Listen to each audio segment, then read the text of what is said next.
қилы заманда не болмаған байтақ даламда, тарихтағы талай боранда мың жанып мың өшкенбіз. Қашан от пен суға түспедік, бақыт үшін бәрін істедік. Бірлігіміз бойға күш беріп сан сынақты кешкенбіз. Күлтегіміз қаған білгенбіз, құламаған елміз мүлде біз. Көк аспан мен көк ту астында күн сөнгенше біргеміз. Қыран қазақ біргеміз, құламаған елміз мүлде біз. Әлі бізде алар су көп, бәріміз де біргеміз.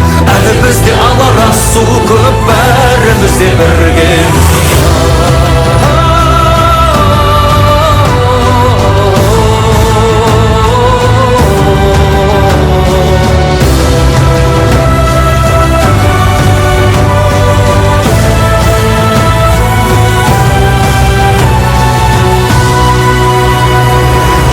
Оқтан шықтық құламай, аштықтан да өттік жыламай. Бәйтерек боп биік сұламай, майыспадық сынбадық. Сынақ себеп емес кейеуге, тек тазалық болса пейілде. Қою қара түннен кейін де таң атады нұрланып.